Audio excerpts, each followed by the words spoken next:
Bueno, empecemos. Okay. Ya han de llegar los otros.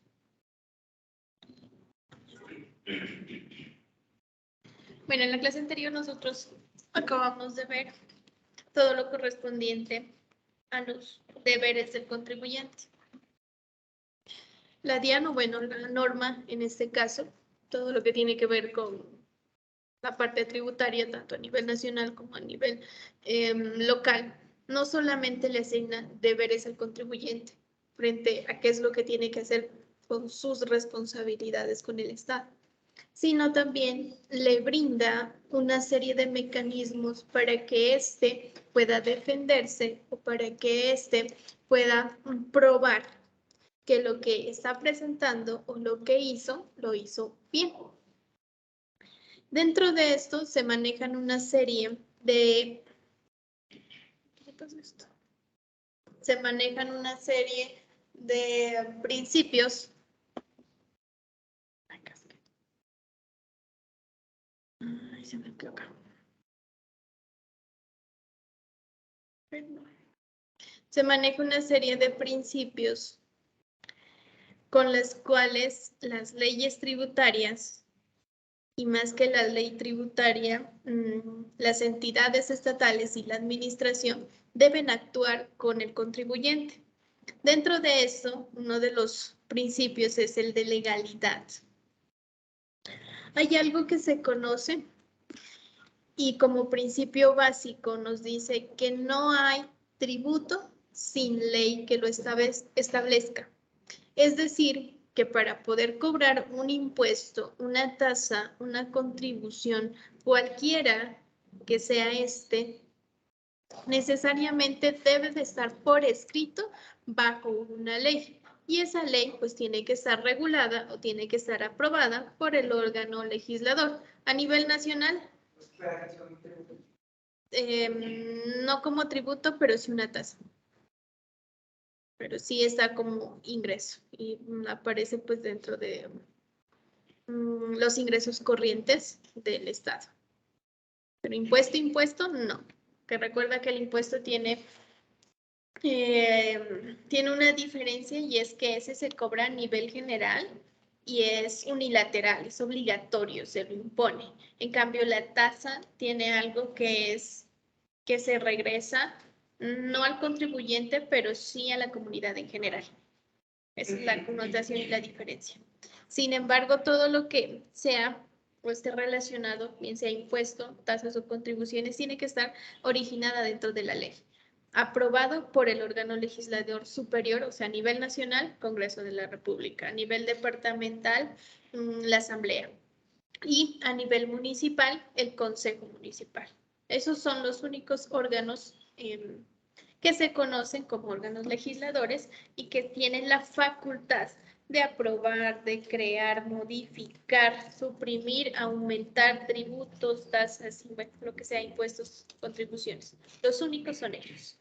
¿Y qué es lo que tenemos que observar siempre dentro de cada uno de los impuestos? Que cumplan con los 5 elementos básicos, ¿no? Sujeto activo, sujeto pasivo, la tarifa, la base gravable y sobre todo el hecho generador. Eso es lo que debe de contener la norma o la ley para que estemos hablando como tal de tributos o de impuestos o de tasas o de contribuciones. No hay absolutamente nada que puede estar por fuera y que simplemente diga, no, lo quiero cobrar porque sí. No puede hacer eso el alcalde, ni tampoco el presidente, ni tampoco el gobernador. Tiene que haber una norma previa que establezca sobre todo el conducto de, bueno, sobre qué va a recaer el impuesto, cuál es la base, cuál es la tarifa, cómo se va a pagar. Porque siempre que surge un nuevo impuesto, pues ese es como el hecho, ¿no? Saber, bueno, cuál es el manejo, sobre qué recae y cómo lo vamos a liquidar. Y en qué plazos, en qué fechas, el modo que se va a pagar, si por cuotas, si en un solo pago, si hay anticipos, si no hay anticipos. Todo eso debe estar dentro de la norma. A nivel nacional, pues estatuto tributario. Y departamental y municipal también tenemos estatuto tributario departamental, estatuto tributario municipal. Y alrededor de ese estatuto, que es la norma, digamos, de normas dentro de toda la parte tributaria, pues ya vienen el resto de decretos reglamentarios y aparte de los decretos reglamentarios, jurisprudencia, todo lo que tiene que ver con conceptos, sentencias, de acuerdo al manejo que se le ha dado. Entonces, sea como sea, tiene que estar dentro de la ley. Creo que es la principal como para que haya justicia y como para que haya claridad frente a qué es lo que está cobrando el Estado. Otro de los principios es la equidad, eficiencia y progresividad del tributo. Todo el sistema tributario se supone que se fundamenta en los principios de equidad, eficiencia y progresividad. Son los principios básicos con los cuales se busca más que nada justicia y evitar que de alguna forma la norma tributaria llegue a ser arbitraria y afecte al contribuyente o afecte a las personas.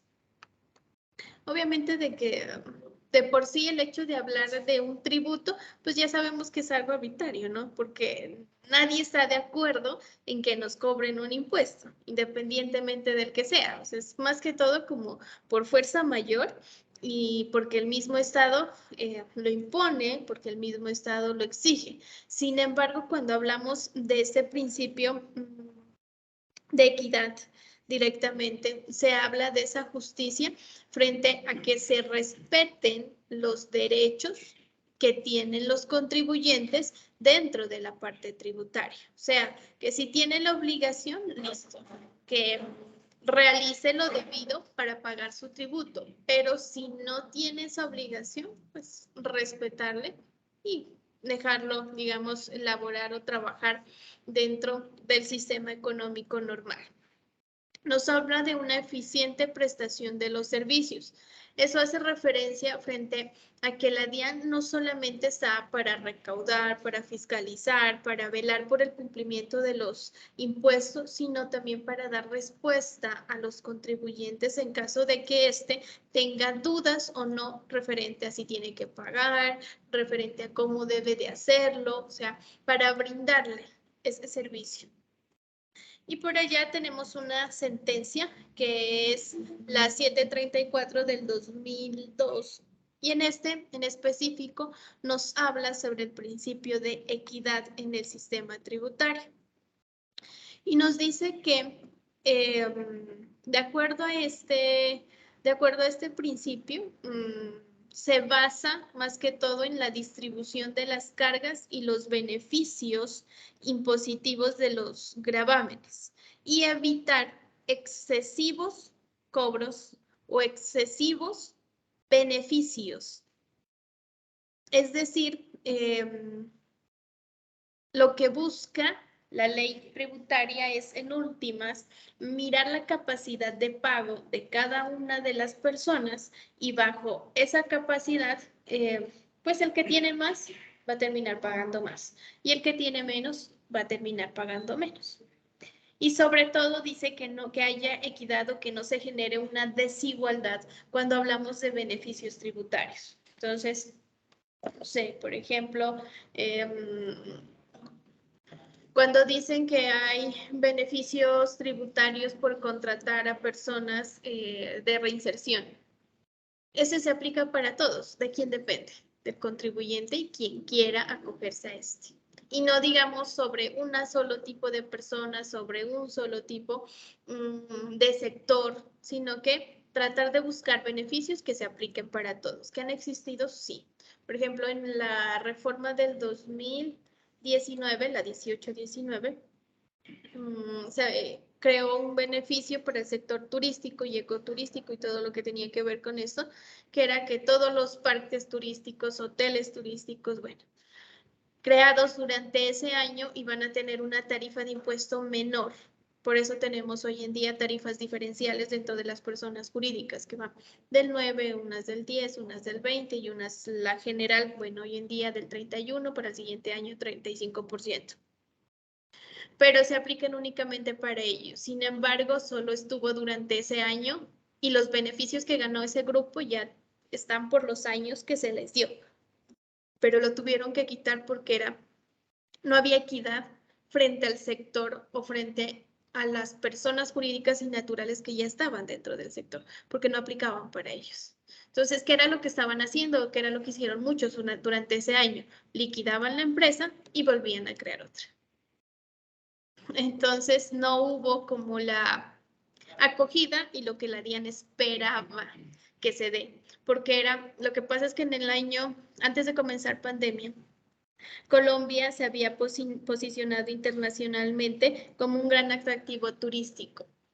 Y cada vez ¿qué fue? Para ver si están despiertos. Colombia y Proexpo se había promovido a nivel general todos los sitios turísticos que tenemos aquí en Colombia, en especial la costa Caribe. Ya estaba dando apoyos también a los hoteles y a todos los parques marinos y parques, bueno, turísticos, reservas turísticas, todo lo que tenía que ver con con el fin de atraer inversión extranjera.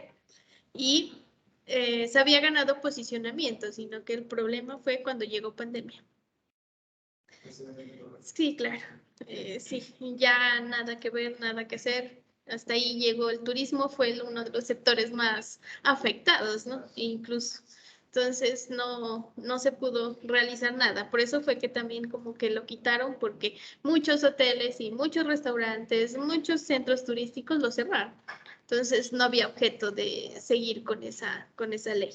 Sin embargo, cuando hablamos de equidad, pues lo que se supone debe de buscar en principio, la norma tributaria es generar igualdad más que todo para todos dentro del cobro de los impuestos, que no diga a estos sí y a estos no, a estos sí y a estos no.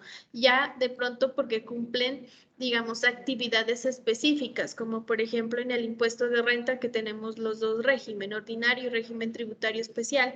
En ese régimen tributario especial se le disminuye la tasa impositiva. Sin embargo, se lo hace dado que realiza ciertas actividades en específico y que en últimas esas actividades en específico van para la mejora de la comunidad, que es a donde van los recursos. Entonces, por eso están las actividades meritorias, que están educación, deporte, promoción y desarrollo a poblaciones vulnerables, investigación, todo lo que tiene que ver con educación, entonces salud. Son actividades en últimas que de una u otra forma, si ese valor del impuesto que dejan de pagar acá al Estado, pues lo están devolviendo en las actividades que están desarrollando a esas personas. Entonces se miran beneficiados dentro de la una y de la otra. Hay equilibrio en últimas. Por eso es que se les da esos respectivos beneficios. Sin embargo, siempre que se crea un beneficio tributario, se trata de que todas las personas puedan acceder a este. Como por ejemplo también los subsidios que se empezaron a dar a raíz de la pandemia, lo del PAE, la ley de primer empleo, esos son para todos en general. Y eso es lo que se busca, ¿no? Generar pues ese beneficio. Sin embargo, pues si ya vamos un poco más a fondo, a veces como que la norma favorece un poco a unos más que a otros, ¿no? Entonces, por ejemplo, miramos en renta de personas naturales, los ministros, los oficiales o suboficiales, hasta los mismos congresistas y el presidente y los anteriores expresidentes. Parte de los salarios que ellos ganan y los que siguen ganando es no grabado. Y es en comparación, lo que ganan ellos en comparación de otras personas, pues no hay equidad, ¿no? Sí. Y es más, los profesores, dentro de los profesores, cuando son de universidades públicas, ellos tienen otro tipo de descuento. Esa renta exenta que es del 25%, para ellos es del 50%. Y lo mismo los oficiales y suboficiales de policía y todo lo que tiene que ver con Fuerzas Armadas. Y en ese momento, pues, tiende a ser un poco, ¿no? Desigual. Sin embargo, por la policía, pues, establece que por el hecho de la labor que ellos desarrollan, pues, de una u otra forma, merecen tener esos beneficios. Sí. Sin embargo, pues, no hay como equidad con el resto de actividades, ¿no?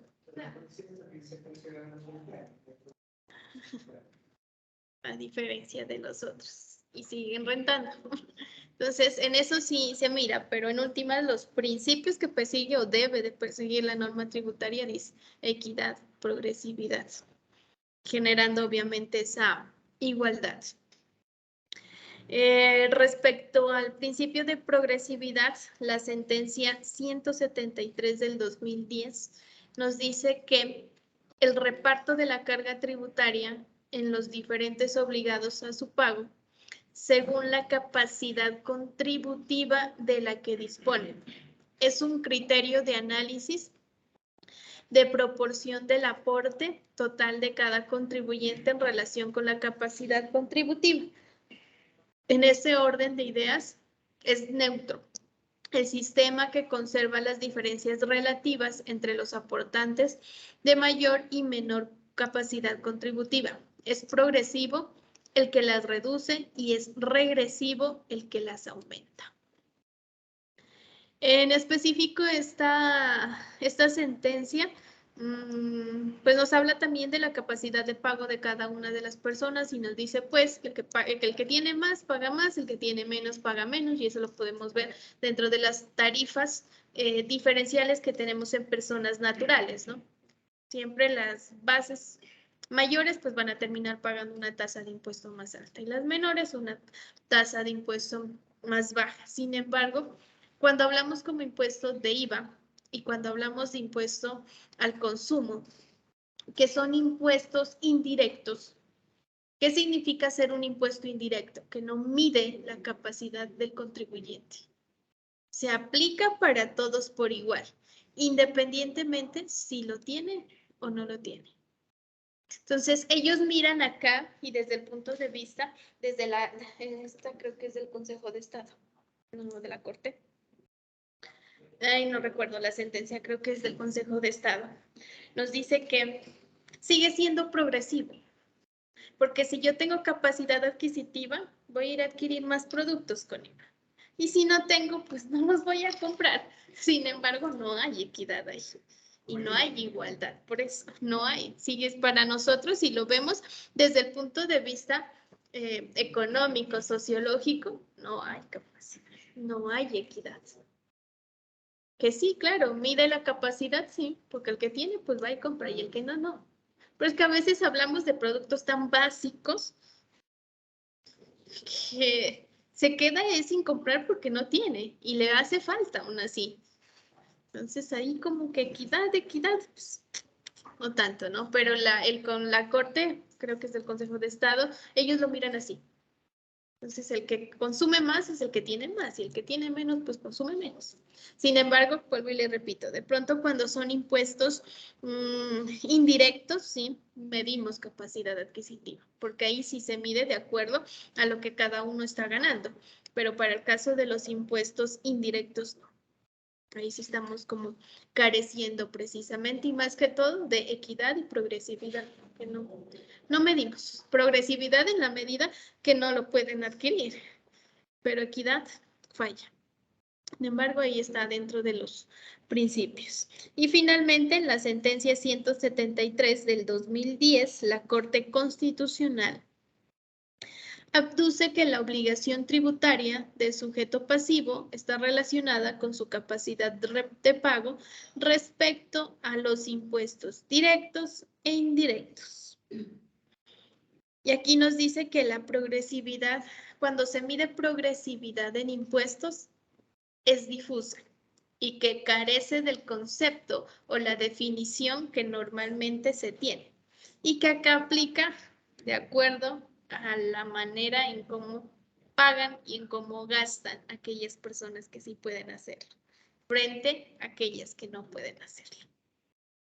Aquí es donde nos dividen. O sea, hablamos de principios, pero, o sin embargo, les damos la definición, pues que de acuerdo a los impuestos y de acuerdo a la norma tributaria vemos, ¿no? Pero no es de esa manera, o sea, de una u otra forma siempre tiende a beneficiar a una cierta parte, más que a otra. Entonces,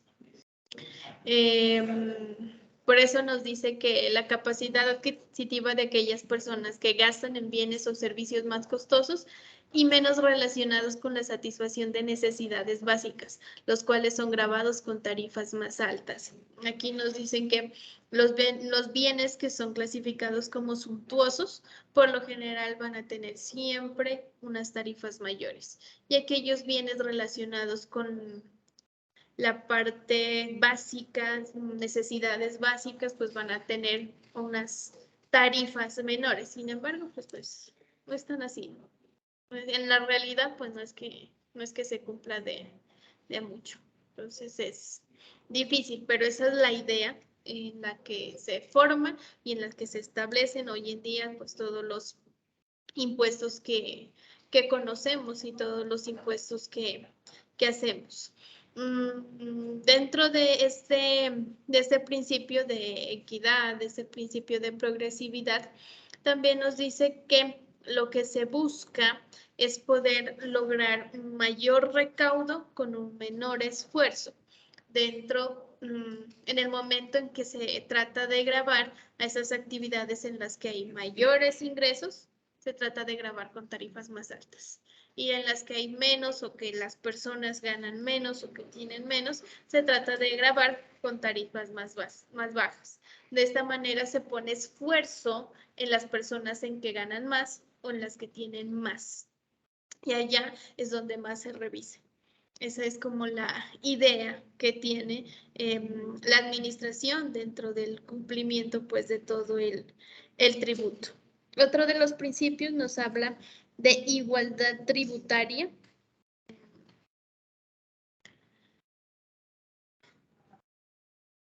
Y nos dice que este principio considera la diferencia social que existe entre los habitantes ciudadanos de aquí de Colombia y que va de la mano con el anterior principio de equidad y progresividad, dado que nos habla frente a la capacidad de pago y que evita que la administración o que el Estado actúe de manera arbitraria y resulte pues afectando la capacidad económica del contribuyente o de los ciudadanos.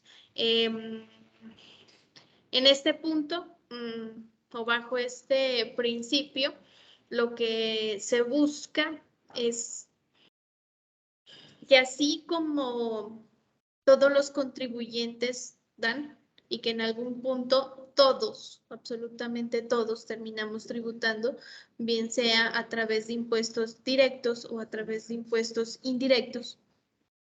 Todo ese dinero recaudado de alguna forma vuelve representado en distintos servicios o distintos beneficios que el Estado da. Y de esta manera, las personas que tienen menos recursos alcanzan a recibir beneficios de las personas que tienen más recursos, generando igualdad dentro del sistema económico. Eso es lo que establece. Sin embargo, pues tampoco es que suceda así, ¿no? Acá dice, bueno, sí nos dan, pero a la vez se lo devolvemos. Sin embargo, pues del dicho al hecho, hay muchas cosas. Principio de favorabilidad. Nos dice que este principio consiste en que al contribuyente o al ciudadano se les aplica la ley más favorable a sus intereses y la menos restrictiva. Es decir, que dentro de toda la norma, los beneficios que se le dan, más que todo beneficios, cada contribuyente pues va a escoger lo que a él le favorezca. Recuerden que, por ejemplo, cuando estamos hablando de renta, no sé, para medir activos nos dicen existe costo fiscal a través del avalúo catastral o a través de un ajuste fiscal. Escoja el que mejor a usted le resulte. Entonces, le da la opción. Y adicionalmente a esto, también nos dice que la norma tributaria no es retroactiva. Entonces, eso significa que si hoy, que soy 6, ¿no? 6 de mayo sale una nueva reforma tributaria, esa reforma tributaria no va a regir a partir de hoy, sino a partir del siguiente año o del siguiente periodo. Si afecta IVA, del siguiente bimestre o cuatrimestre. Si afecta en consumo, bimestre o cuatrimestre. Pero si estamos hablando de impuestos de periodo, para el siguiente año. ¿Por qué? Porque los contribuyentes ya empezaron a generar sus actividades, ya hicieron su planeación tributaria de acuerdo a la norma anterior. Entonces se les prevalece o se les da ese beneficio. Es como, por ejemplo, ahorita, año 2022, tarifa 35%, año 2021, tarifa 31%. En el inicial y en la anterior reforma tributaria se había establecido que la tarifa del impuesto de personas jurídicas iba a tender a bajar o disminuir progresivamente cada año. Y así lo veníamos haciendo. Pasamos desde el 34, 33, 32, 31. Sin embargo, para el siguiente año, 35. Sí, por eso se dio en el 2000, ¿qué es eso? 2000, desde el 2019-20, muchas personas naturales que venían trabajando como personas naturales empezaron a constituir SAS y a cambiarse a SAS. ¿Por qué? Porque la tarifa de impuesto de las jurídicas era menor que la tarifa de impuesto de las naturales. Como natural terminaban pagando 39, 37, 35%. Y hoy en día ya todos SAS y ahora las tarifas menores son las de las personas jurídicas. Esto es así. Un día es bueno estar allá y al otro día bueno estar acá. ¿Por qué? Porque la norma cambia. En la parte tributaria nunca, absolutamente nunca, está todo dicho. Esto está cambiando continuamente y últimamente cada año. Antes por lo menos era cada 4 años, que era el periodo de elección del presidente. Se hacía una reforma por presidente. Hoy en día un presidente hace 4 o 5 y las que se le da la gana. Si quiere cambiar un día, pues lo cambia. Y si al otro día se arrepintió, pues se lo vuelve a cambiar y ya. Entonces, siempre está continuamente cambiando. Por efecto de eso, es que nos dice que el contribuyente o el ciudadano, pues, tomará dentro de toda la norma tributaria, dentro de todas las reglas establecidas, lo que a él le favorezca, de acuerdo a los intereses y que la norma tributaria no es restrictiva, o sea, no le obliga a que hagan específicamente las cosas de una sola manera. Esto es lo que establece el principio de favorabilidad. Sin embargo, pues, si no seguimos a veces la norma, ¿qué pasa? Nos sanciona. Pero el principio de favorabilidad dice eso, el principio. Principio de confianza legítima.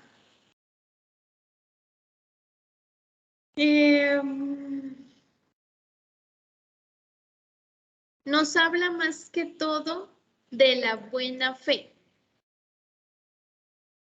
Y dentro de esta buena fe, nos dice que el Estado no puede alterar las reglas de juego al contribuyente durante un periodo, durante un año. No puede simplemente ir diciendo, hoy quiero esto, mañana quiero lo otro y pasado quiero otro. ¿Por qué? Porque se añade a que debemos de tener confianza dentro del órgano legislador y debemos de tener confianza más que todo el por qué se están estructurando y el por qué se están realizando los cambios que existen dentro de la norma tributaria y que todo siempre va a apuntar a generar los recursos básicos y necesarios para el sostenimiento del Estado y el cumplimiento de sus fines. Y dos, que en ese cumplimiento de los fines y los resultados, bueno, y todo lo que tiene que ver el Estado, pues el contribuyente no va a tener o no va a perjudicar su estado, su economía o su estabilidad. Sin embargo, pues una cosa, vuelvo y repito, estos principios son muy bonitos, pero de ahí a que se cumplan es diferente, ¿no? Porque muchos se pueden refutar. Por ejemplo, confianza legítima y en la norma tributaria menos. No tenemos estabilidad. Eso por un lado. Y otra, que nos habla como de esa relación que hay entre el Estado y el contribuyente y nos dice que la norma nunca va a vulnerar los derechos fundamentales que tiene el contribuyente. Y sí, o sea, nos dan como la facilidad de poder protestar, nos dan el mecanismo de cómo defendernos. Sin embargo, es impositiva, es obligatoria y debe de cumplirse de una u otra forma de acuerdo a cómo está escrita.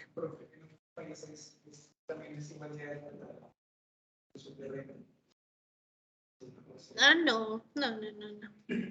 Estamos, bueno, por lo general los países que tienen tarifas en impuestos más altos son Europa, ¿no? Todo el continente europeo. Sin embargo, pues en calidad de vida no podemos mirar allá lo que dan, pues efectivamente sí. El problema de acá es que no se devuelve como debería, pero allá la clase más pobre es casa, vehículo, vivienda, educación, o sea, tiene todo. Y eso se supone que es la clase media. Del resto, pues, muchas más cosas. Ya de pronto, ahorita porque Unión Europea y todos los países que tienen estabilidad económica han empezado a recibir, quieran o no, personas de otros países, ¿no? Entonces, de una u otra forma, eso empieza a desestabilizar la economía. Entonces, ya por eso, pero de lo contrario, imagínate, más les dan a ellos que a los colombianos. Entonces, es difícil, pues, en ese caso en concreto, pero aquí lo que se busca es como salvaguardar el interés general y el principio democrático frente a que elegimos a representantes para que efectivamente aprueben normas que de alguna u otra forma beneficien a los contribuyentes, ¿no? Y que no, vuelvo y repito, bajo este principio de confianza legítima, se dice que se le entrega la potestad al Congreso, al Consejo y a la Asamblea de poder modificar, crear, eliminar un impuesto Por eso casi lo vemos con los tributarios, cada rato. Sí. Ajá, pero desde el principio nos dice que le entregamos esa facultad a ellos porque son los que nos representan y porque son los que democráticamente elegimos y creemos que van a hacer bien las cosas. Exacto. Por eso se habla de buena fe.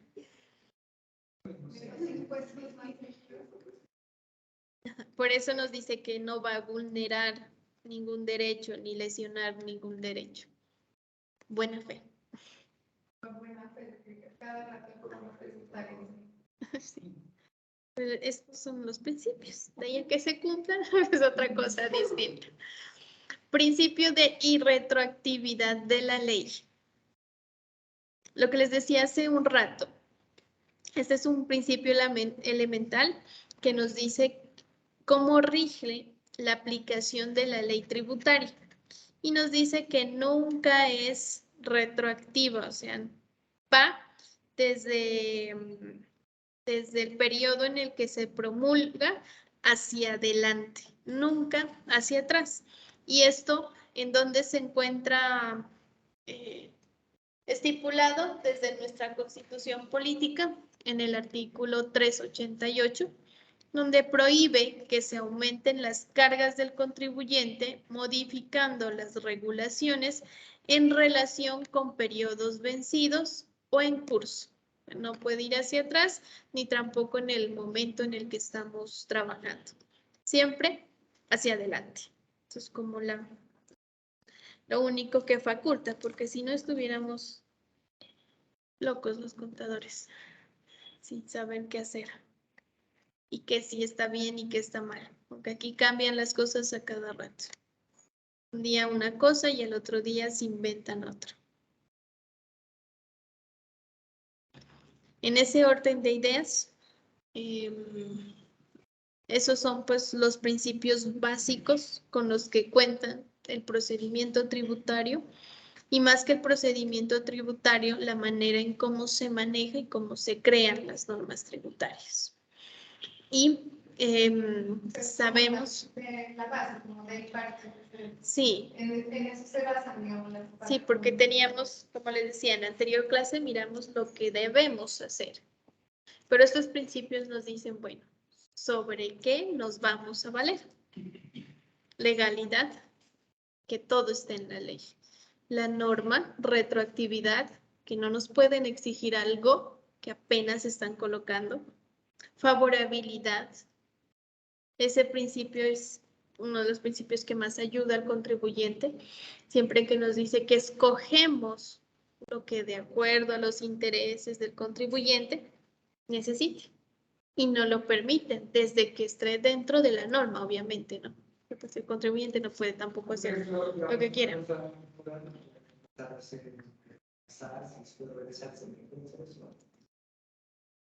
Sí y no, sí puede hacerlo, pero tiene que hacer todo el proceso de liquidación. Y luego nuevamente seguir y ejerciendo bajo su nombre la actividad. Eso puede ser, pero tiene que ser como el... Sí, y eso ya es norma comercial, no tributaria.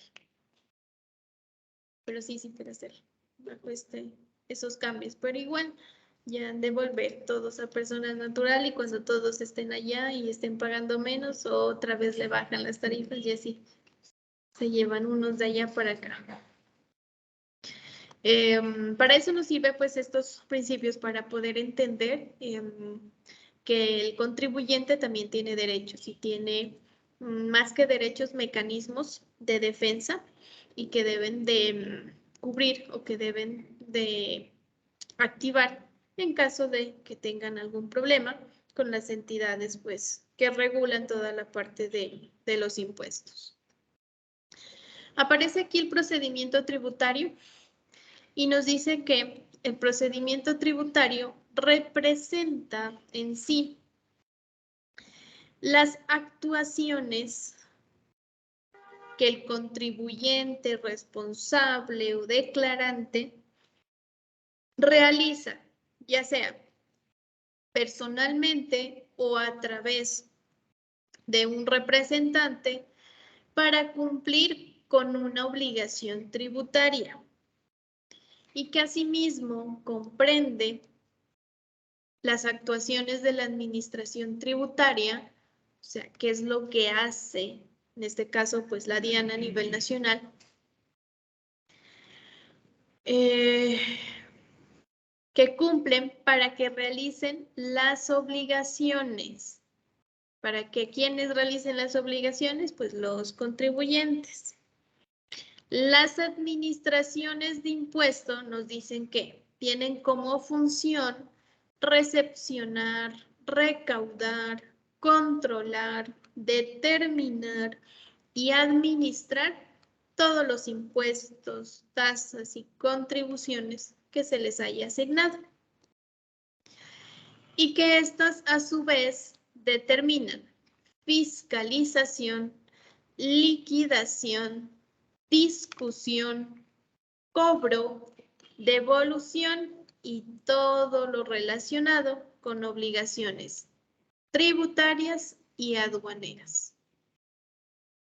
Entonces, en últimas, ¿qué hace parte del procedimiento tributario? Las acciones que realizan los contribuyentes y las acciones que realizan las administradoras de impuestos, porque es de un lado y de otro lado. Siempre vamos a tener dos posiciones, y más cuando tenemos pleitos o cuando tenemos peleas. Entonces, el uno defiende y acá también. Todos dan sus razones frente a qué hacer.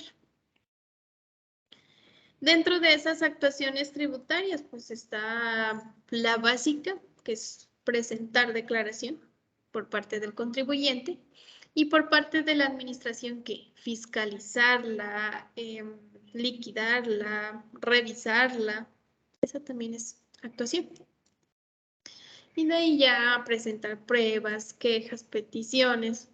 Entonces, ¿qué es lo que nos dice? Que tanto el uno como el otro, las dos partes, pueden generar y pueden reaccionar frente a los sucesos o frente a los posibles problemas que se puedan llegar a presentar entre los dos.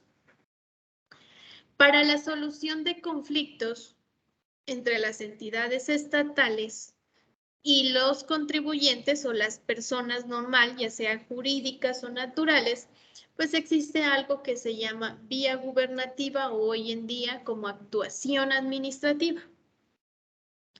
Y nos dice que esa vía gubernativa es el proceso a través del cual la DIAN y el contribuyente agotan cada una de las actuaciones y en la que pueden interponer recursos o en la que pueden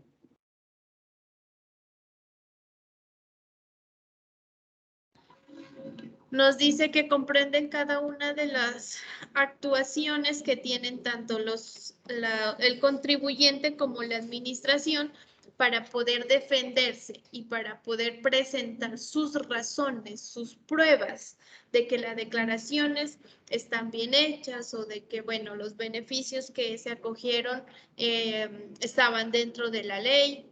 Y hay una serie de etapas que se deben de presentar o que se deben de realizar con el fin de que de dar solución cuando existen problemas entre las administradoras de impuestos, en este caso, y entre los contribuyentes. Eso es cuando se enfrentan los dos. Sin embargo, esto no quiere decir que el contribuyente solo tiene que pelear con la DIAN. También puede hacerlo ante un juzgado contencioso administrativo, porque recuerden que como estamos hablando con una entidad territorial, el derecho aplicable aquí es el derecho administrativo. Entonces tiene que ser ante los jueces contenciosos administrativos. Puede demandar, puede llevar allá el caso. Sin embargo, no puede hacerlo si no ha agotado la vía gubernativa. O sea, tiene que hacer todos los procesos, tiene que haber presentado todos los recursos ante la DIAN y haber peleado, bueno, etcétera, etcétera. Y posteriormente ya pasar, cuando ya no pueden más, la DIAN y el contribuyente, pues ya se eleva el caso. Entonces ya se va directamente ante un juez y ese ya es un solo, digamos, una sola plenaria, una sola sesión en la que ya el juez le da la razón o a la DIAN o le da la razón al contribuyente, dependiendo pues del pleito, de lo que se esté evaluando, pero bajo ningún caso, bajo ningún caso se podrá ir el contribuyente directamente a los jueces. Tiene que haber agotado primero el debido proceso para poder continuar. De lo contrario, el juez automáticamente te va a decir no y le va a dar la razón, incluso a la DIAN. Tenga o no tenga la razón la DIAN, se la va a dar a él, porque no has agotado todos los recursos que se tienen. En sentencia del Consejo de Estado 20383 del 2014, nos dice que vale la pena precisar que la vía gubernativa se ha definido en la doctrina como la etapa del procedimiento administrativo subsiguiente a la notificación y provocada por el sujeto pasivo de la decisión o quienes considere legitimado mediante la interposición legal y oportuna de recursos con el fin de convertir el acto no solo en su legalidad, sino también en cuanto a su convivencia u oportunidad ante la misma autoridad que lo adoptó. La vía gubernativa se inicia con los recursos de reposición y de apelación. O bueno, normalmente acá se le llama más que recurso de apelación, se le llama recurso de reconsideración, porque apelación como tal, más que todo, se trata como en casos penales, civiles, otro tipo de casos, pero acá en la parte tributaria casi no, más como reconsiderar las posiciones que se han tomado. Sin embargo, pues lo que nos dice en últimas es que se debe de agotar todo ese debido proceso. Si no hay debido proceso, pues los casos caen. Y aquí sí necesariamente, pues se necesita, ¿no?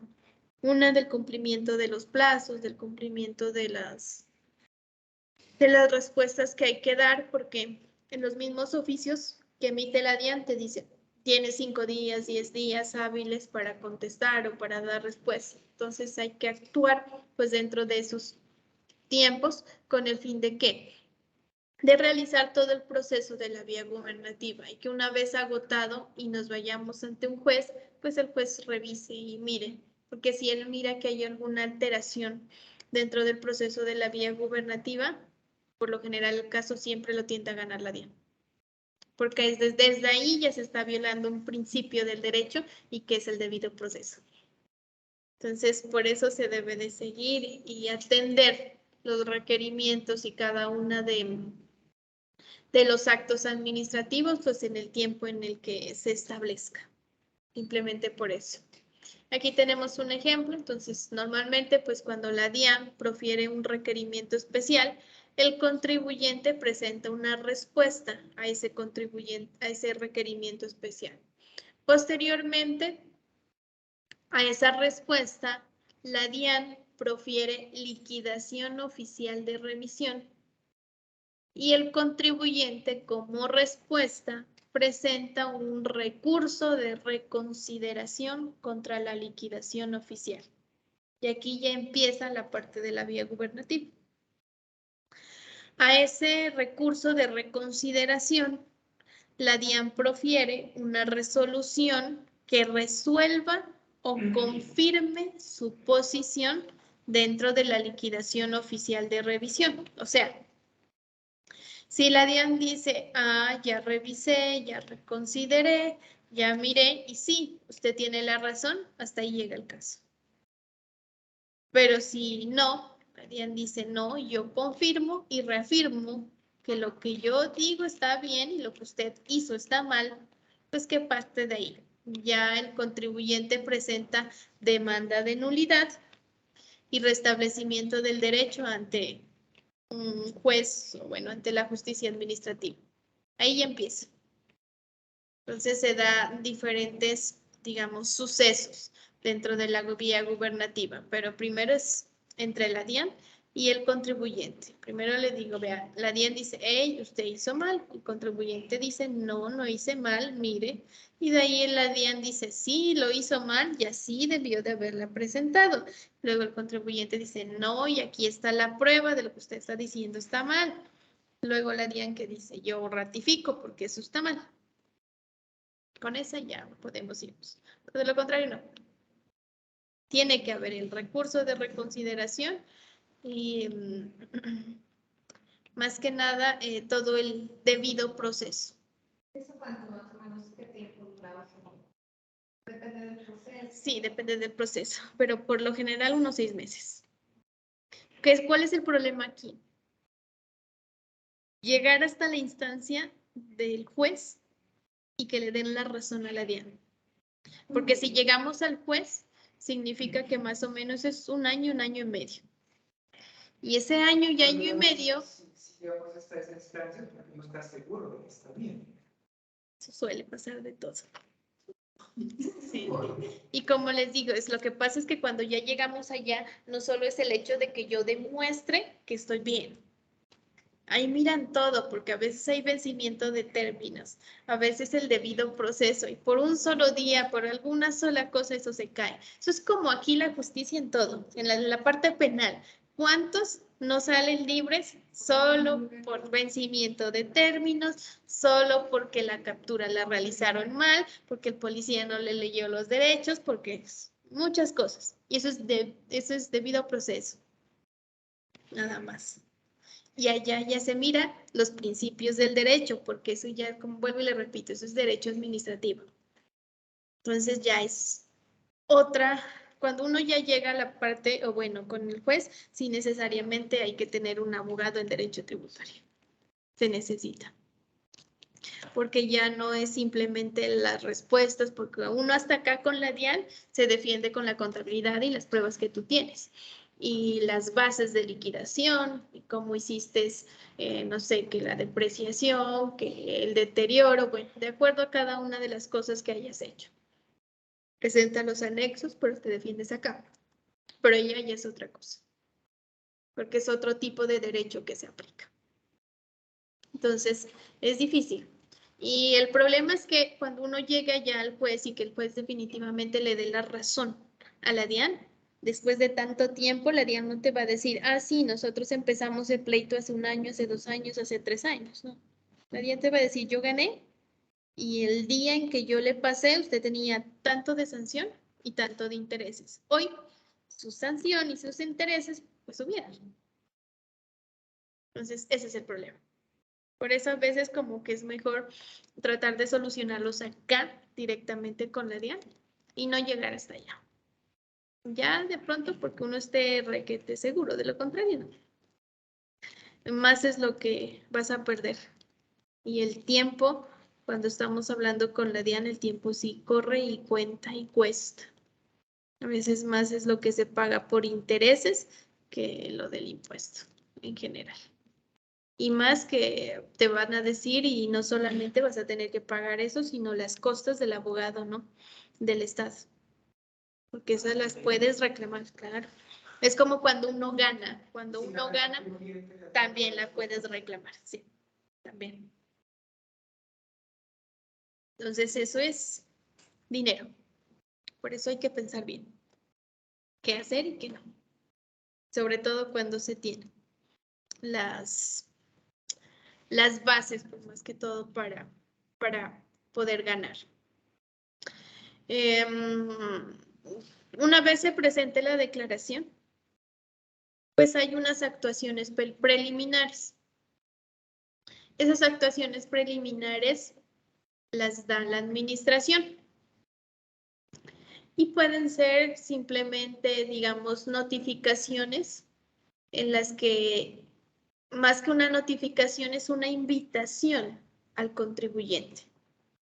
esa notificación o esa invitación al contribuyente a que revise la declaración, a que tome en cuenta X o Y cosa, digamos, no tiene efecto legal alguno. Es como que la DIAN le dice, hey, mire que yo ya sé algo.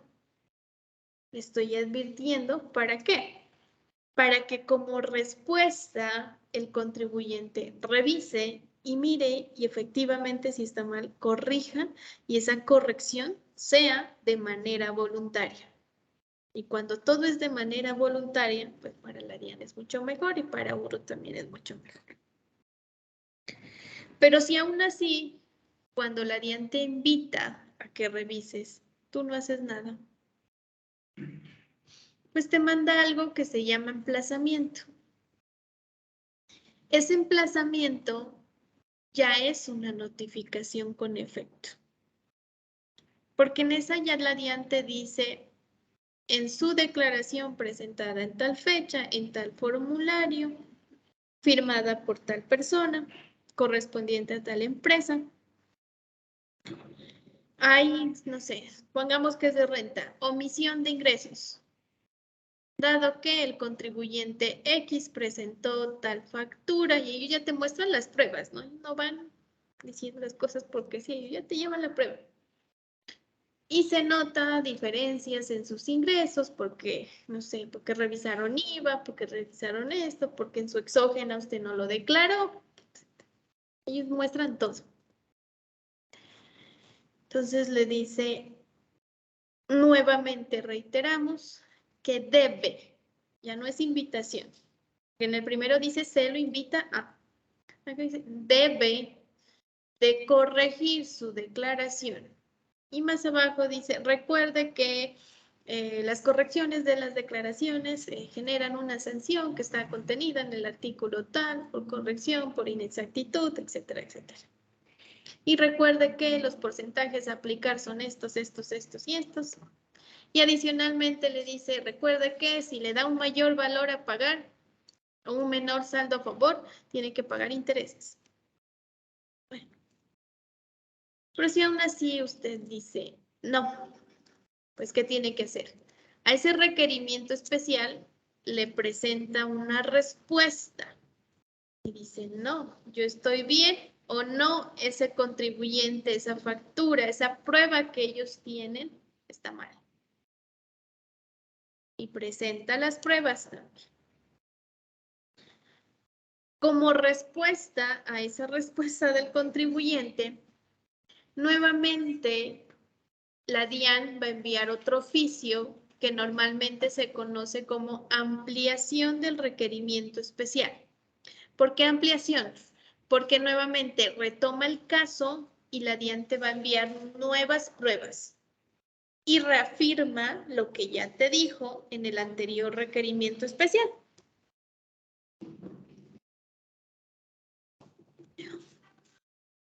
Entonces, en ese caso, ¿qué sucede? Nuevamente, tú puedes dar respuesta y decir sí, no, yo sí estoy de acuerdo, no estoy de acuerdo, bueno, en fin.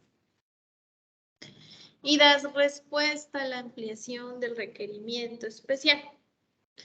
Luego viene la DIAN y dice, no, escuche lo que le estoy diciendo. Y presenta una liquidación oficial. Esa liquidación oficial se hace a través de resolución y dice, bueno, que de acuerdo al requerimiento especial X y posteriormente a la ampliación y a las pruebas presentadas, la liquidación de la declaración debió ser así. Y envía cómo debes de presentar la declaración. Te liquida la sanción, te liquida los intereses, te liquida todo. Pague.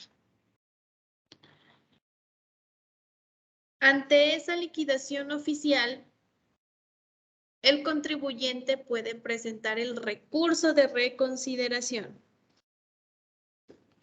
Ese recurso de reconsideración nuevamente tienes que enviar pruebas y decir el por qué no estás de acuerdo. Y ahí viene Y si la DIAN bajo ese recurso de reconsideración dice, ah, bueno, sí, tiene razón, ok, ya da la respuesta y te manda una notificación de que el caso queda cerrado y que, bueno, efectivamente está bien. Pero si no, hay algo que se llama auto de inadmisión del recurso de reconsideración, o sea, que la DIAN no acepta ese recurso de reconsideración. Y nuevamente te dice, no, por Dios, entienda, no. A ese recurso, perdón, a esa anulación o inadmisión del recurso de reconsideración, el contribuyente puede generar un recurso de reposición. Ese recurso de reposición nuevamente se reitera lo que ya se dijo, si tienen nuevas pruebas se presentan nuevas pruebas y nuevamente se dice no. Una vez enviado, pues la DIAN hace el estudio, revisa. Si ya nuevamente dice, no, sí, tiene razón, ok. Hasta ahí llega el caso cerrado.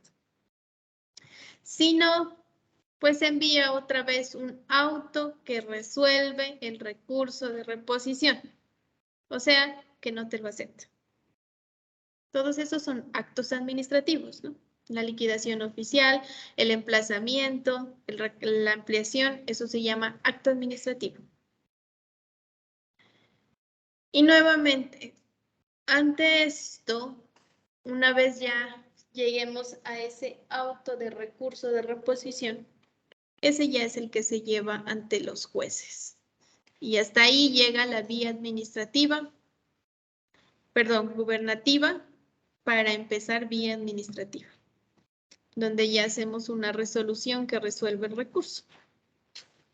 Entonces, lo que nos dice bajo norma tributaria es que siempre se le da la viabilidad y la potestad de que el contribuyente y la DIAN puedan resolver sus problemas solitos.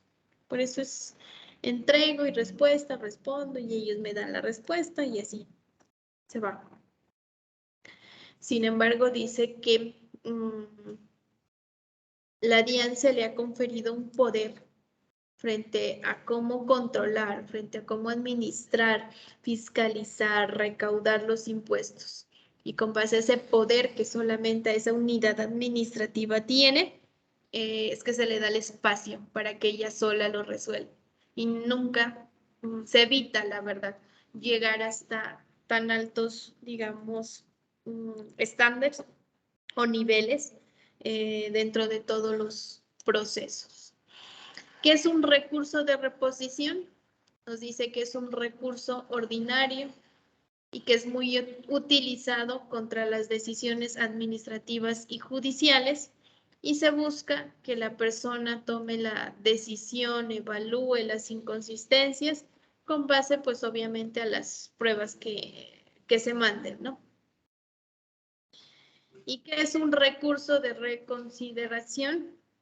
Nos dice que es un escrito a través del cual el contribuyente presenta a la DIAN para solicitarle que reconsidere, que piense, que tome en cuenta las cosas y que reconsidere un acto administrativo liquidatorio o sancionatorio y que revoque o lo modifique.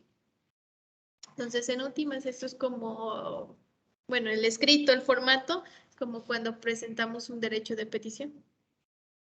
Entonces, se presentan primero los hechos, después la norma y después ya lo que se pide o lo que se busca. Entonces, de esa manera, pues se va escribiendo o se redacta todos los recursos, tanto de reconsideración como el de reposición. De acuerdo a la sentencia 17255 del Consejo de Estado, nos dice que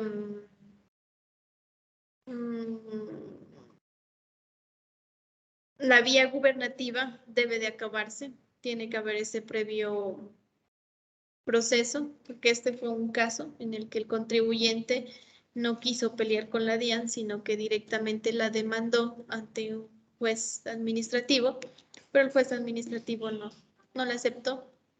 Y como es una sola plenaria, o sea, un solo juicio, digamos, y ahí se tomó la decisión.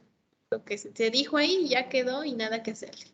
Porque esas llegaran a la vía administrativa. Bueno, pasamos primero por los jueces administrativos, ¿no? Y después de los jueces ya llegamos directamente a la Corte Constitucional o Consejo de Estado. Y más de eso ya no hay. No hay otra instancia superior a esas. Entonces, lo que se tome ya, hasta ahí llegamos. En este caso, la DIAN le negó porque no hizo y no cumplió ese debido proceso. Dentro de las actuaciones administrativas, pues tenemos peticiones, presentar las declaraciones tributarias y realizar el pago, presentar las pruebas, certificaciones e informaciones que determinen la ley, interponer recursos contra los actos administrativos. Estas hacen referencias a las actuaciones administrativas que pueden hacer o que deben hacer los contribuyentes. Dentro de estas actuaciones, pues tenemos dentro de las actuaciones de la DIAN hacia los contribuyentes están los requerimientos, los autos que ordenan inspecciones o verificaciones tributarias, los emplazamientos, las citaciones, las resoluciones que imponen sanciones y las liquidaciones oficiales. Entonces acá, los contribuyentes que pueden hacer, declarar, pedir, presentar las pruebas, certificar e imponer los recursos, reposición y reconsideración. Solo son 2 recursos. Y acá las actuaciones de la DIAN, que es requerimientos, autos, emplazamientos, citaciones, resoluciones y liquidaciones. Eso es lo que hace la DIAN. ¿Listo? Esas actuaciones administrativas de la DIAN hacia los contribuyentes, pues puede entregarlas por medios electrónicos, de manera personal o por la red de correos, que tiene que ser una red. Sí, y solamente ciertas empresas están avaladas por la DIAN para que realice esas entregas. No todas las empresas lo hacen. Y ya son contratos, pues, en específico que tiene la DIAN en últimas. ¿Qué pasa cuando el contribuyente no aparece? Porque a veces dice, dentro de 10 días se recomienda que se reporte, que visite, que hable, que diga, que dé respuesta. ¿Qué pasa cuando no? Y sobre todo, cuando la DIAN no sabe si la persona quedó notificada o no. Porque es que a veces tienen el RUT, pero la persona se olvida de actualizarlo. Entonces el correo está mal y les rebota ya. La dirección que tienen tampoco es y les regresan el correo. Entonces la DIAN tiene otra opción para poder notificar y es por edicto. ¿Alguien sabe qué es edicto? Sí, no. Normalmente nosotros lo conocemos como las publicaciones que se hacen en los periódicos. Sin embargo, la DIAN no lo hace en el periódico, sino en la gaceta interna que ellos tienen. Entonces, la DIAN tiene una gaceta que todos los días es como si fuera un periódico, no es una revista, ¿no? Pues está en la página. Por eso ellos la publican en la página. Entonces, una vez no encuentran a las personas por ninguno de los otros medios, pues en la gaceta interna de ellos, que todos los días lo publican y hoy en día en todas las redes sociales, ahí lo ponen. Y se sobreentiende que la persona queda notificada. ¿Que lo vio o no lo vio? Pero se sobreentiende que quedó notificada. Así lo hace. Y es aceptable. Entonces la DIAN demuestra, pues uno viene acá y uno puede decir, pues que yo no sabía, es que yo nunca supe, es que a mí nunca me dijo. Entonces, primero te van a sancionar porque no actualizaste el RUT. Porque no le dijiste. Y segundo, pues te va a decir, no, es que mire que yo lo publiqué aquí, en la Gaceta de tal día, con tal fecha, porque esos tienen números incluso. Y ahí muestra.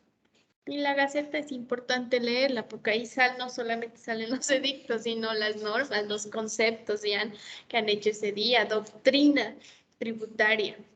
Entonces es bueno leerla de vez en cuando. Entonces, de por sí la DIAN siempre tiene como defenderse. Firmeza de las declaraciones tributarias, que es de donde se desprende todo ese proceso de la vía gubernativa. Recordemos que la firmeza de las declaraciones tributarias es el tiempo durante el cual la administración puede modificar, cuestionar, revisar o mirar el efecto de una declaración tributaria. Hoy en día, ¿cuál es el tiempo? No. 3 años. Los 5 años para qué. Esa fue en la reforma.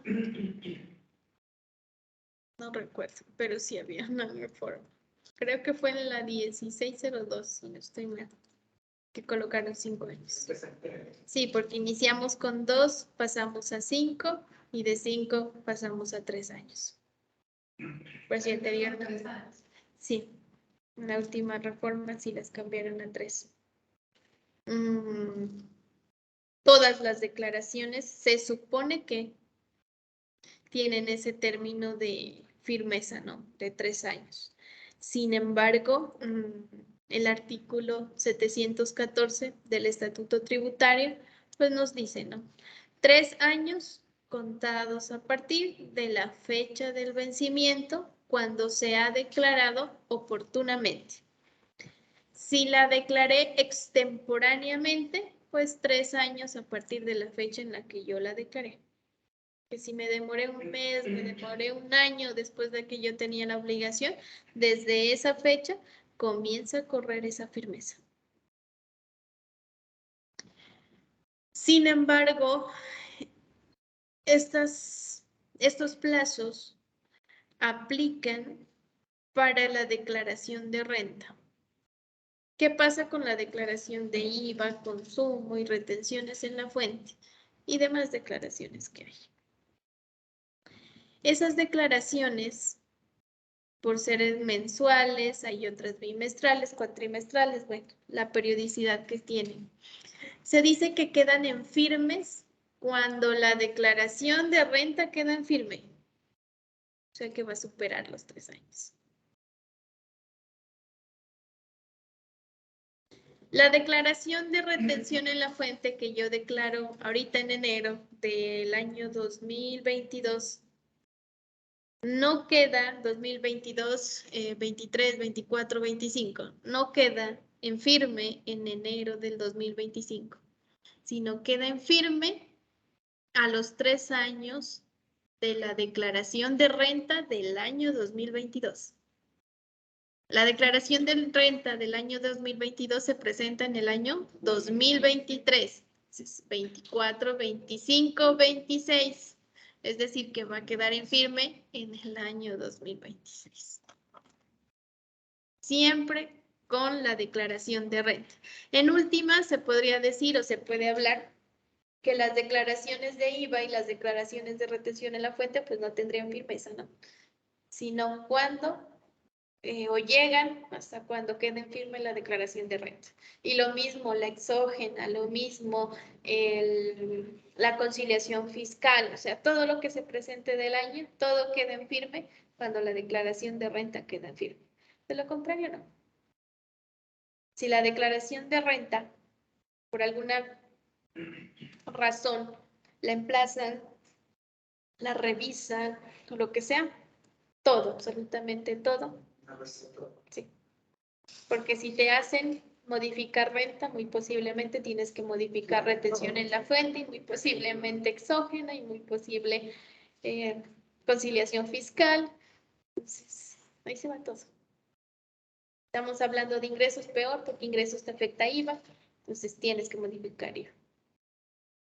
Por eso, por eso se dice que la firmeza de las demás declaraciones quedan sujetas a la de la declaración de renta. Por ejemplo, ¿en qué se quería que la firme la declaración? Por ejemplo, ahorita que la firme la declaración del 2019.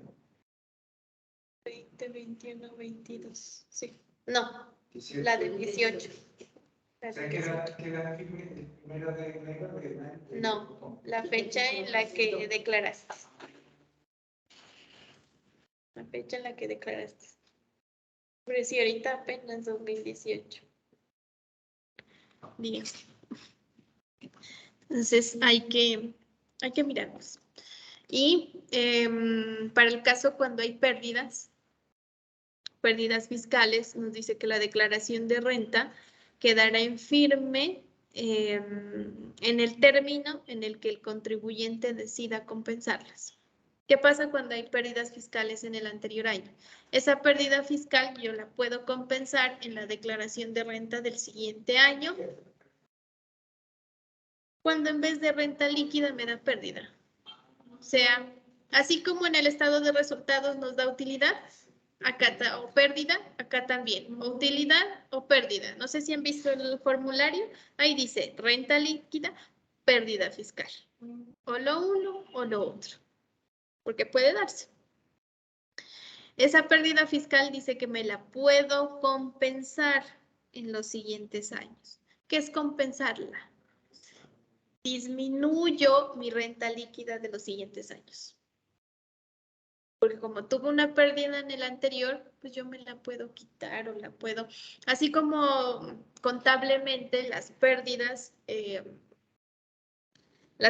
contables, yo las junto o las enjuego, ¿cómo se llama? Con las utilidades posteriores, así mismo pasa acá. ¿Qué hago con la renta de los siguientes años? Y esa pérdida yo tengo un tiempo máximo de 6 años para podérmela compensar. Entonces, por eso se dice que una declaración... Puede en el siguiente periodo, si no en cualquier... Sí. Puede distribuirla. Sí. Por eso cuando uno va a declarar, no sé si han visto el formulario, a ver, creo que tengo uno aquí. Ay, ¿dónde lo tendré? A ver, veamos si es este. Por acá. Miren acá arriba dice 32. Pérdidas fiscales acumuladas años anteriores sin compensar. Aquí tengo que venirlas trayendo. Sí. No, tengo que traerlas. Si yo no me las voy a compensar en este año, simplemente las dejo aquí, en ese renglón 32. Y si yo me las voy a compensar, las coloco acá abajo, en la casilla 74, compensaciones. Mira, por eso mira que tenemos renta ordinaria, pérdida líquida del ejercicio. Y esa es la que me llevo. Pero tengo que ver la restante. Si no pasa el tiempo para los cofres, si ella quiere declarar voluntariamente, puede hacerlo. Sí. Sí. Por ejemplo, que digamos que Para necesito para un crédito, ¿puede hacerlo? Sí. Así no sea real. Puede ser. No, pues real, tiene que ser real, ¿no? Eso Pues digamos que influye un poco los valores. ¿De quién depende entonces? Eso ya depende y tienes que decidir hasta cuándo lo vas a inflar. Porque de ahí, si yo digo hoy que tengo un patrimonio de 500 millones y al siguiente año digo, no, es que eso solo lo puse porque quería que me presten, yo no le puedo decir a la DIAN, hoy tengo 500 y en el próximo año tengo 50. ¿Qué hizo? Tengo que demostrarlo aquí. A mí tiene que darme en pérdida para que me baje el patrimonio. Si no, ¿cómo me va a bajar? Tengo que demostrar pérdida. Y si no, tengo que seguir todos los años declarando los mismos 500. No. No. La única manera que yo pueda quitar activos es vendiendo, simulando que vendí algo, o dos, perdiendo. Y si pierdo, también tengo que demostrarlo, ¿no? Claro. Esa es la única manera, de lo contrario, no. Eso es como la contabilidad. Tan solo que acá miramos, pues lo que nos dice la norma y los valores. Así no se puede resolver. Sí, claro. Sí, sí, pues. No, voluntariamente puedo hacerlo. Eso ya depende de cada una de las personas, pero ojo con lo que ponen, ¿no? Porque en los bancos son así. No, los bancos a veces ¿cómo se llaman? Los asesores al asesor le pagan por comisión. Entonces, a él no le importa si usted tiene, no tiene, si hace, no hace, con qué va a pagar. Desde que usted le lleve el certificado y los papeles,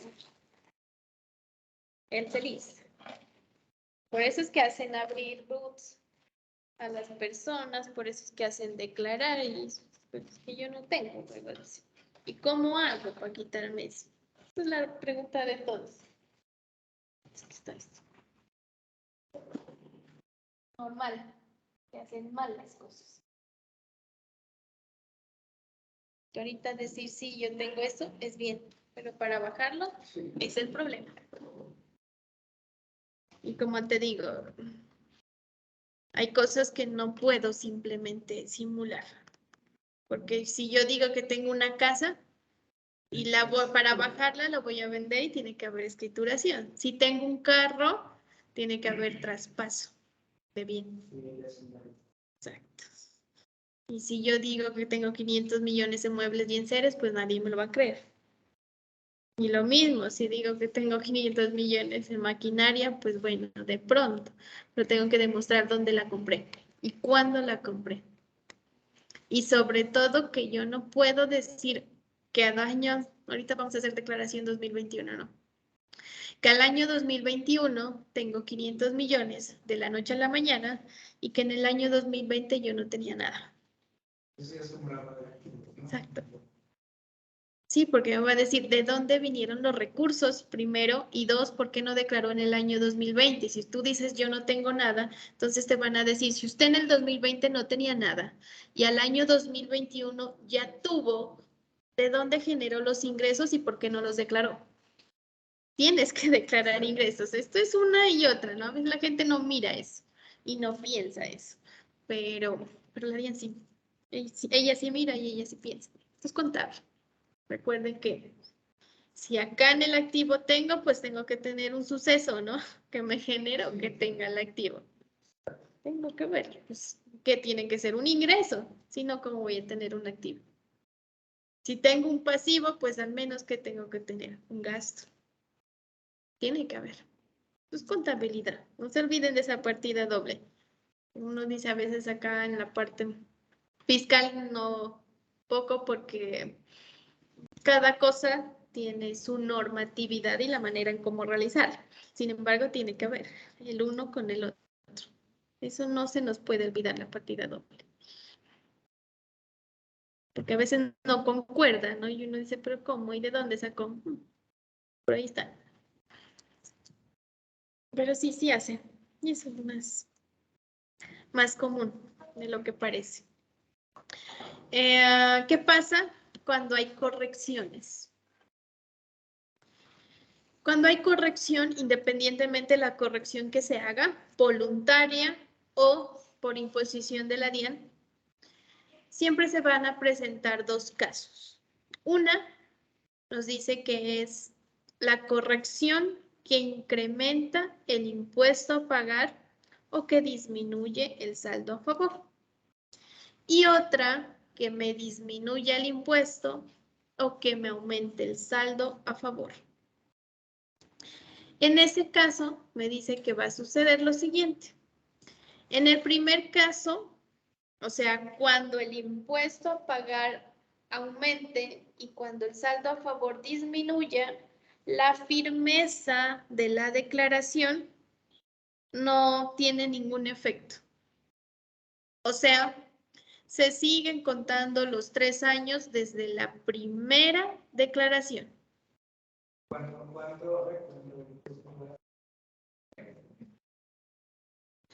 Vengan acá.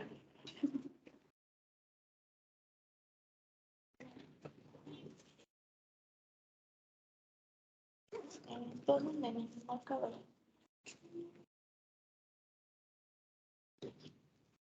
Supongamos que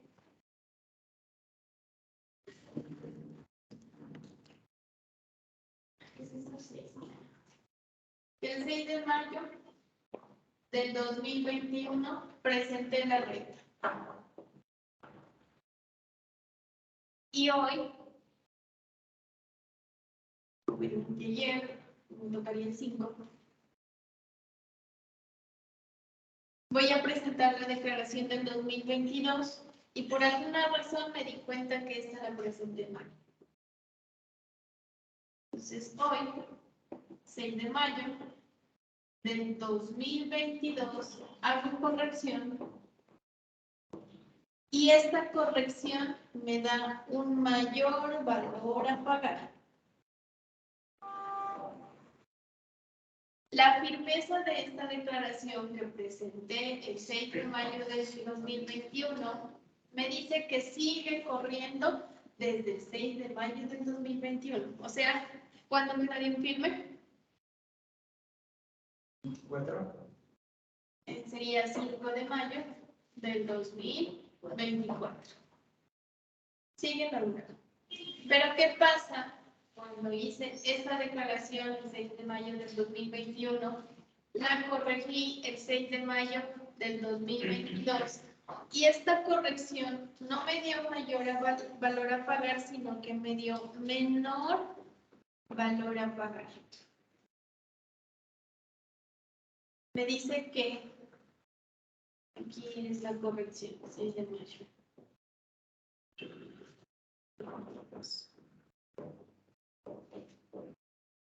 Esto es uno y esto es segundo caso. Cuando me da menor valor a pagar, la firmeza empieza a correr nuevamente desde aquí, desde la corrección. Entonces, ¿esta declaración cuándo quedaría? 5 de mayo del 2026. Sí. 22, 23, 24, 25, 26. Se me aumenta un año más. Pero ahí no hay una especie de equidad. Lo que pasa es que cuando hay mayor valor a pagar, la niña dice, sí, retribuciones tenía que pagar más. Y cuando hay menor valor a pagar, significa que yo tengo que ir a la DIAN y decirle, DIAN, le pagué más, necesito que me devuelva. Y cuando yo le pido o le solicito a la DIAN que me devuelva, a la DIAN no le gusta. Y ella dice, déjeme revisar. Entonces, necesita tomarse el tiempo para revisar. Bajo eso. Por esa sencilla razón es que sucede. Y la firmeza cambia. ¿Listo? Independientemente del por qué o de dónde surjan esas correcciones, pues siempre, como les digo, la firmeza de todo lo que se envía, de todos los informes que reciben anuales las empresas, pues siempre va a depender de esa declaración de renta. O sea, independientemente del impuesto que presente, qué patrimonio, qué transferencias, qué activos del exterior, cualquiera que sea esa declaración, van a estar sujetas a esa declaración de renta. No. No, si yo sé que me da menor valor a pagar, ¿yo para qué voy a hacer corrección? Ya lo pagué. ¿Qué caso tiene? ¿Y se dan cuenta? No, porque ¿por qué te impone una sanción la DIAN? Porque omitiste ingresos, porque aumentaste costos o gastos, o porque te deduciste algo que no debías de deducirte. Eso. Pero si tú podías deducirte algo, pero no lo hiciste, eso ya es potestad tuya. No hay nada que vaya en contra de la ley y que te diga, no, mire, es que usted podía deducirse eso y no lo hizo. ¿Por qué te van a sancionar por eso? Entonces, no hay, en ese caso. Por eso por eso es de menor valor a pagar, la verdad, no. ¿Para qué? Vuelvo y le repito, o sea, no hay, no hay razón de ser. O sea, si fuera mucho, ahí sí, de pronto. Sí, o algo que me afecte mi siguiente declaración. Si no, no lo haría. Y por lo general la mayoría de declaraciones se hace con esta de acá.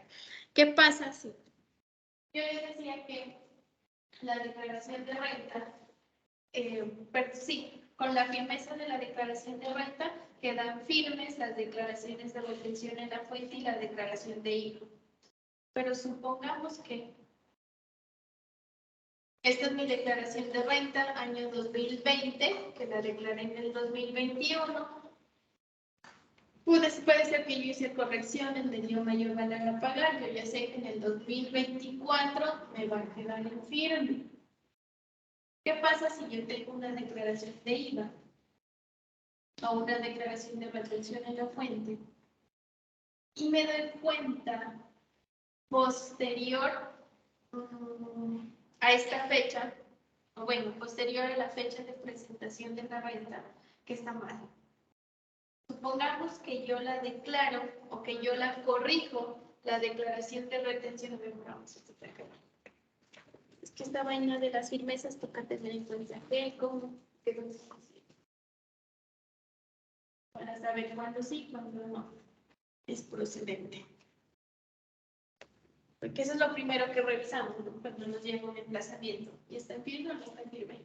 Para saber si nos puede o no. Si está dentro del tiempo, bien. Si está del tiempo dentro, si la administración nos notificó después del tiempo, pues bien para nosotros. Supongamos que mi fecha de declaración de retención de renta era 6 de mayo, pero la retención en la fuente del periodo de diciembre, yo la corregí después del 6 de mayo, la corregí, no sé, en junio. 16 del 2021. Esta declaración de aquí, yo ya sé que queda en firme el 5 de mayo de 2024. Esta de acá, esta retención en la fuente, que si es de diciembre, tuve que haberla presentado en enero del 2021. Pongamos que el 16. 17. Tuve que haberlo hecho así, como fecha de presentación.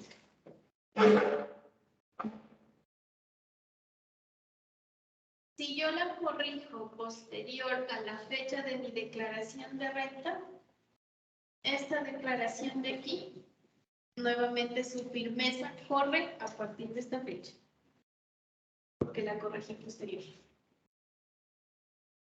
Entonces, esta de aquí, solo esta solita, ¿cuándo quedaría firme? Pero cuando disminuye el impuesto. No. Si no, no, esta es porque la presenté después de mi declaración de renta. No importa si disminuye o aumenta. Si es al mes, no hay problema. Porque se supone que esa corrección que yo estoy haciendo aquí la tuve en cuenta para la presentación de esto. Pero esta corrección que yo estoy haciendo aquí no la tuve en cuenta para esta aplicación. Eso asume o presume la diana. Entonces, ¿esta cuándo me quedaría en firme? El 15 de julio. 15 de julio.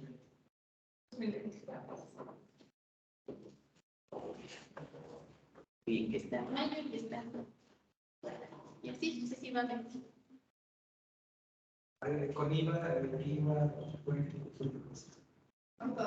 Sí, se va corriendo eso. La de industria y comercio también tiene el mismo término. Sí, 3 años. Está bien.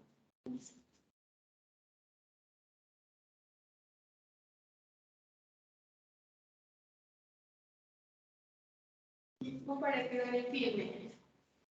Y para notificarte por no declarar, es de 5 años. Es de 5 años. Cuando no declaras, 5 años. no declaraste. Declaraste en el tuyo.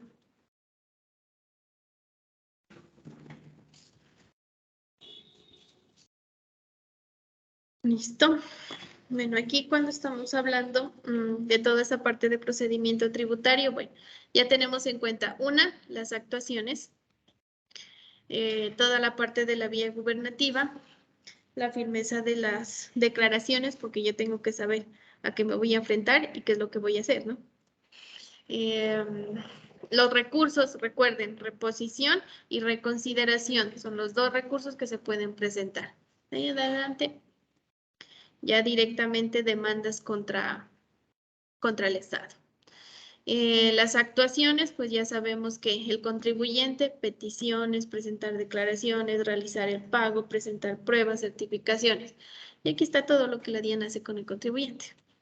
¿Qué nos van a notificar? Por eso necesitamos tener actualizado RUT y dirección como mínimo. De lo contrario, pues por edicto y se sobreentiende que nos notificaron.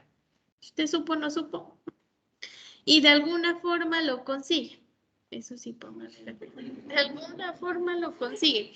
Porque, ¿qué sucede cuando te notifican por edicto, no? O sea, la DIAN sigue el proceso y te sigue notificando. O sea, este proceso de acá, que me dice que primero requerimiento oficial, que luego la ampliación, que luego la liquidación oficial, bueno, y que el uno hace, el otro responde, etcétera, etcétera.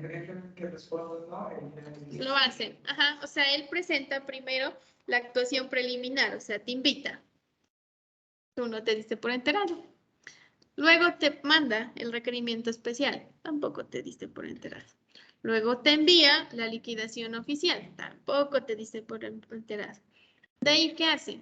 Te envía penalmente, porque te manda a buscar, porque recuerden que son recursos del Estado y los recursos del Estado, quitárselos, o bueno, en este caso, no pagarlos, especulado.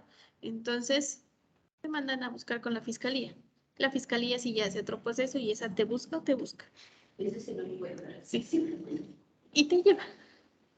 Y ya te dice y te notifica también, ¿no? Que por X o Y la DIAN te demandó y que si no pagas, si no te pones al día, pues te llevan preso. Por eso ya es otro proceso. Sí. Por ella no se quedas, sí, simplemente. Y si no lo lleva penal, y la DIAN sabe, o sea, supongamos que lo que pasa es que hay personas que se pierden por completo. Y hay otras que se pierden porque no hicieron actualización, pero siguen declarando, siguen haciendo sus cosas. Entonces, si la DIAN sabe que tú tienes bienes, la DIAN por edicto y la DIAN arbitrariamente hacen proceso de restitución de bienes y te quita un bien.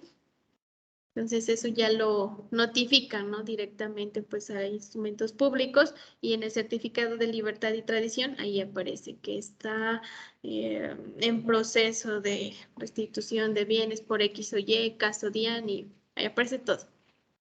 Entonces el contribuyente se da cuenta cuando no lo puede vender. Ahí sucede o cuando ya él va a sacar el impuesto predial y el impuesto predial ya aparece a nombre de la DIAN, no nombre de él.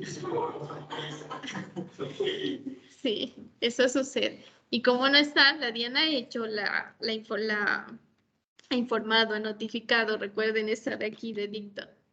Ahí aparece, ellos tienen la prueba. Y uno no puede decir, vea, es que me la quitaron y no tenían que quitármela y qué pasó. ¿Y a qué horas? Y yo presenté, usted nunca apareció. Nunca actualizó sus datos, no se dio cuenta. No es problema mío, es problema suyo, por no estar pendiente, por no avisar de las cosas. ¿Listo? Posterior a todo este proceso de notificaciones y todo esto, pues viene el régimen sancionatorio. Entonces, para eso en la siguiente clase vamos a hacer exposiciones. Exposiciones.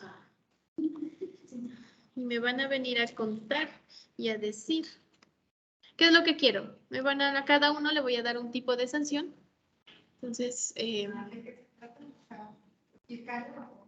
sí, explicarla, decir, bueno, ¿Por qué se da? Si te doy extemporaneidad, pues cuando se da una sanción por extemporaneidad, cómo se calcula y traer ejemplos. Más que todo ejemplos, ¿no? Porque pues el artículo o los artículos de las sanciones pues son muy tácitos.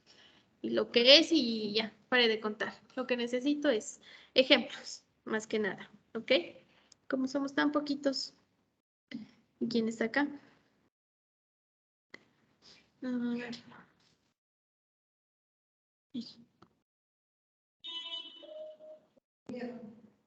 No sé. Estaba.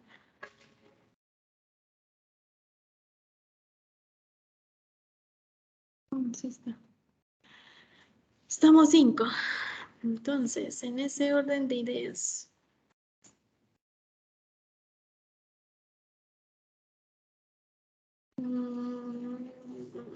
¿Dónde las tengo? Se me perdieron. Aquí está. Se me perdió. Bueno, empecemos. Llamemos lista y les voy entregando. Ireidi no está, ¿no? Allí, sanción por corrección.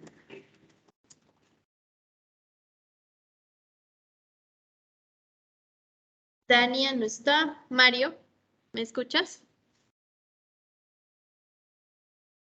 Mario, Profe, buenas noches. buenas noches, ¿cómo estás? Mario, para ti, sanción de extemporaneidad. Profe, ¿me repite esa amable? Sanción por extemporaneidad. Listo. Ok. John Alexander. Y Johnny Alexis. Johnny Alexis no está, John Alexander, ¿no? Para ti.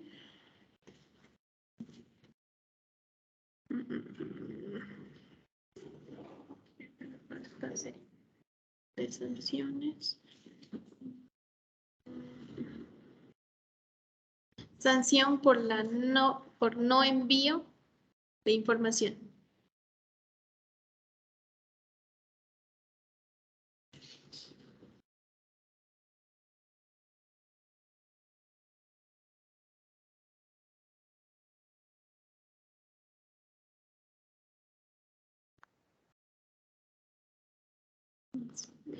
Que esta es igual que la otra. Y aquí está. Ya me falta.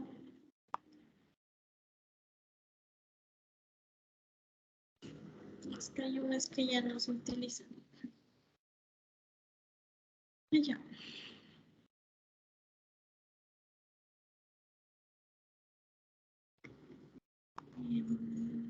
Luis Carlos, sanción por no declarar.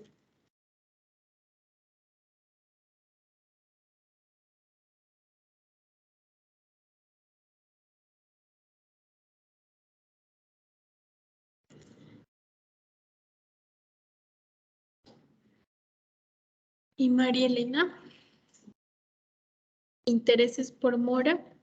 Y necesito que nos hables de el beneficio para las reducciones de sanciones.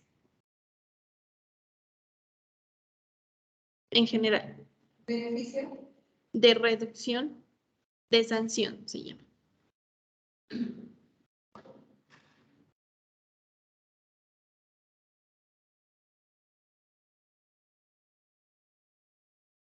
¿Listo?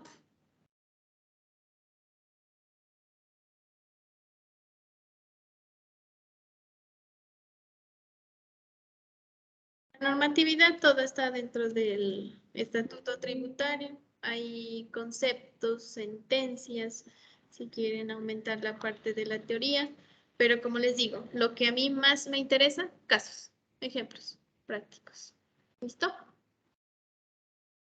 Ustedes verán si traen hojas de Excel, si trabajan acá, si hacen la presentación, eso ya depende de ustedes. ¿Listo, Mario? Listo, profe. Ok. Los que van a estar virtualmente, pues no se olviden de probar su micrófono y bueno, que tengan todas las herramientas para que podamos dar continuidad a la clase. Y los que van a venir, pues también traigan lo necesario, el computador, esas cosas, pues los traigo yo. Aunque si gustan, pues pueden traer sus mismas o sus propias herramientas. Ya depende de cada uno de ustedes. No, ese día no me las traigo. ¿Listo? Esos chicos. Nos vemos en la siguiente clase.